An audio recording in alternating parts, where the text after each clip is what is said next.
여러분은 지금 리더이신가요? 팔로워이신가요? 세상의 인간관계에서 절대적으로 리더인 사람과 절대적으로 팔로워인 사람이 구분되지 않습니다.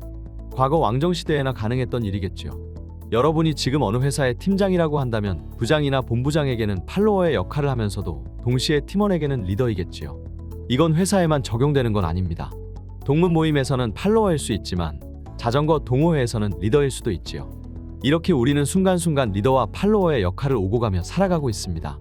시중에는 많은 성공 리더십과 관련된 서적과 동영상 교육 자료가 넘쳐납니다. 그렇다면 여러분 주변에는 그런 성공적인 리더를 많이 경험할 수 있나요? 있다면 여러분은 참 축복받은 인간관계를 갖고 있는 셈인데요. 본인 주변의 리더십 실패 사례를 보고 겪으면서 타인을 비판하기는 쉬워도 스스로 성공적인 리더로 성장하기는 쉽지가 않습니다. 과거 군대에서 구타가 대물림되고 시집살이 해본 며느리가 못된 시어머니 된다라는 말이 있듯이 팔로워 시절에 겪은 리더십 실패에 대한 어려움을 이겨내고 리더의 자리에 오른 사람일수록 본인의 경험과 태도를 기준으로 자신의 팔로워를 평가하기 쉽습니다. 라떼는 말이야 라는 유행어가 나오는 것도 같은 이유이지요. 자, 그럼 여기서 여러분께 질문을 하나 드립니다. 여러분은 성공하는 리더가 되고 싶나요? 실패하지 않는 리더가 되고 싶나요? 심리학에서는 인간의 욕구와 관련하여 접근 동기와 회피 동기라는 개념이 있습니다. 쉽게 설명드리면 접근 동기는 공부하는 학생에게 이번 시험 잘 보면 아이폰 사줄게 라고 말함으로써 시험을 잘 보고 싶어지는 동기를 말하는 것이고, 회피 동기는 공부하는 학생에게 이번 시험 잘 못 보면 휴대폰 한 달 사용금지야 라고 말함으로써 시험을 잘 봐야만 하는 동기를 말합니다. 말 그대로 성취하고 싶은 심리와 피하고 싶은 심리를 이용하는 거죠. 세상에는 성공하는 사람보다 작고 소소한 성공과 실패, 행복과 좌절 등을 겪으며 일상을 보내는 사람이 훨씬 많습니다. 성공하는 리더란 대다수 사람에게 멀리 있는 손에 닿기 어려운 꿈 같은 얘기로 느껴질 수 있습니다. 반면 대부분의 사람은 주변으로부터 실망, 적대, 기피의 감정을 받는 것은 원하지 않습니다. 그렇다면 우리는 성공하는 리더십보다는 실패하지 않는 리더십에 초점을 맞춰봐야 하지 않을까요? 여러분의 팔로워가 되어주는 가족, 후배, 친구들에게 존경받는 성공적인 리더는 아니더라도 실패하는 리더십을 보여줘서는 안 될 테니까요. 그래서 5편의 시리즈 영상을 통해서 여러분이 실패하지 않는 인간관계, 실패하지 않는 리더십을 발휘할 수 있도록 리더십 실패가 무엇인지 알아보고 리더십 실패 유형별 역사적 사례와 각 기업에서의 인터뷰 등을 통해 확인되는 사례를 같이 살펴보고자 합니다. 또한 각 사례에서 리더 또는 팔로워에게 나타나는 심리기제가 무엇인지 살펴봄으로써 어떤 심리적 요인으로 그런 실패 사례가 발생되게 되었는지도 한번 유추해보고자 합니다. 그러면 여러분은 스스로 체크해보실 수 있을 겁니다. 과연 나도 저런가? 나도 모르게 저런 행동을 하고 있지는 않은가? 라고 말이죠. 잘 되는 것만 보고 따라하기도 쉽지 않은데 실패한 사례만 보는 것이 과연 도움이 될까 싶은 의구심이 들 수도 있습니다. 여기서 잠깐 실패학이라는 개념을 소개해볼까 합니다. 여러분은 하이니히의 법칙이라는 것을 들어보셨나요? 1대 29대 300의 법칙이라고도 하는데요. 흔히 대형 사건 한 건이 발생되기까지는 29번의 중형 사건이 있었고 300번의 소소한 작은 사건들이 발생된다는 법칙입니다. 미국의 트래블러스 보험사의 엔지니어링 및 손실통제 부서에 근무하고 있던 허버트 윌리엄 하일리히가 1931년 펴낸 산업재해 예방 과학적 접근이라는 책에서 소개한 내용으로 산업재해 사례 분석을 통해 하나의 통계적 법칙을 발견한 것이죠.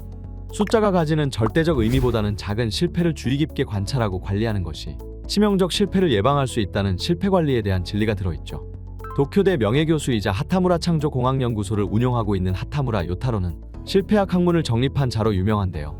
기계설계 분야에서 경험한 다양한 실패 사례를 연구하던 프로세스를 일반화시켜 기업 경영이나 사회정책에도 적용하고 있습니다. 그는 실패학을 성공하지 못한 방법인 실패를 배움으로써 실패의 경험을 살리는 것으로 정의하며 어떤 원인이 어떤 결과를 가져온 것인가를 정확히 이해하고 눈에 보이는 결과로부터 아직 보이지 않는 원인을 찾는 역연산 발상이 필요하다고 말합니다. 이렇듯 실패를 공부하는 것은 매우 큰 의미가 있는 것이죠.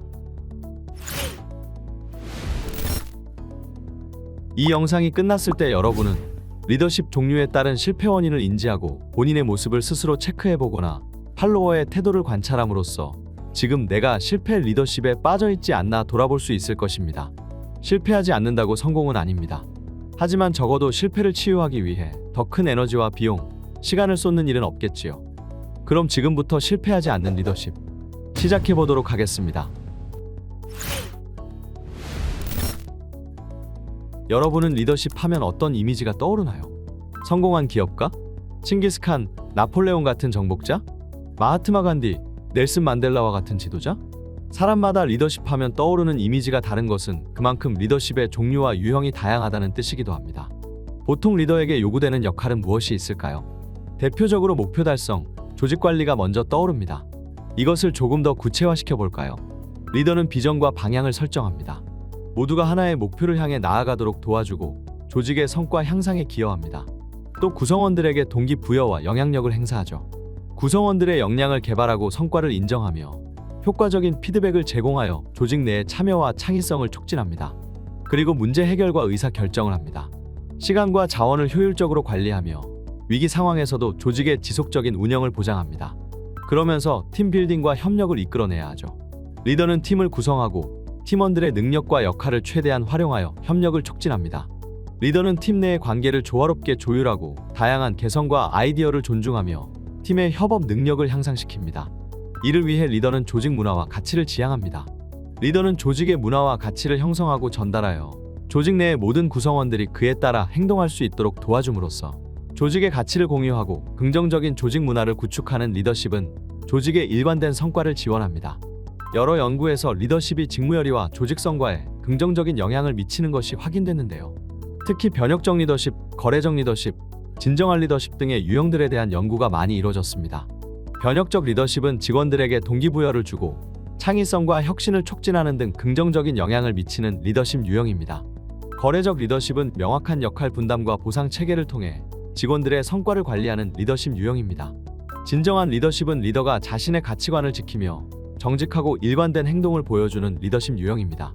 워낙 리더십의 유형이 많고 또 유행처럼 번지기도 해서 리더십의 유형을 굳이 지식처럼 알고 있을 필요는 없습니다. 과거에 이순신 드라마가 유행할 때는 이순신 리더십이, 2002 월드컵 이후에는 히딩크 리더십이 유행을 했지만 그리 오래가진 못했죠. 다만 리더십에 대한 특성과 관련된 큰 흐름을 알아볼 필요는 있습니다. 리더십 실패를 알려면 리더십에서는 무엇을 실패라고 정의될 수 있는지 알아야 할 테니까요. 리더십에 대한 연구는 20세기 들어서 본격화되었는데 초기에는 리더의 특성 자체에 의해 발현된다는 전제하에 리더의 타고난 자질에 의존한다고 생각되었죠. 그 이후에는 리더의 행동에 중점을 두고 특정 행동을 훈련하고 배양함으로써 리더십이 발현된다는 주장이 주류를 이뤘습니다. 1960년대부터는 리더와 상황 간의 상관성에 대한 연구가 이루어지면서 리더가 처해 있는 상황에 맞춰 어떻게 대응하느냐에 따라 리더십의 성패가 갈린다고 생각되었습니다. 1980년대부터는 특성, 행동, 상황을 개별적으로 판단할 것이 아니라 복합적으로 반영해야 하며 리더의 자질과 관리 역량에 초점을 맞춰 카리스마 리더십, 변혁적 리더십, 슈퍼 리더십, 서번트 리더십 등 다양한 이름의 리더십 모델들이 등장하기 시작했습니다. 그만큼 변화의 속도가 빠르고 사회가 다원화되면서 리더십을 설명하기 위해 다양한 모델이 필요해진 것이겠죠. 여전히 다양한 리더십 모델이 현존하고 있고 곳곳에서 관찰되고 있습니다.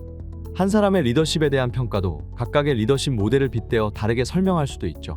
대표적인 리더십 모델을 다음과 같이 단순화시켜 정리해 보겠습니다. 특성이론, 리더의 특성과 자질에 의존. 행동이론, 리더의 행위나 스타일에 따른 구분. 상황이론, 주어진 상황 속성에 맞는 리더십 스타일 구현 능력. 카리스마형, 비전 제시 및 몰입 유도. 독극형, 강요, 강제, 위협 수단 활용. 파괴적, 비인격적 수단 활용. 리더십이 발휘되는 근본을 어디에서 찾느냐에 따라서 해당 근본이 빈약하다면 그것이 곧 리더십 실패로 이어질 텐데요. 각 특성별로 실패 원인을 살펴보면 다음과 같습니다.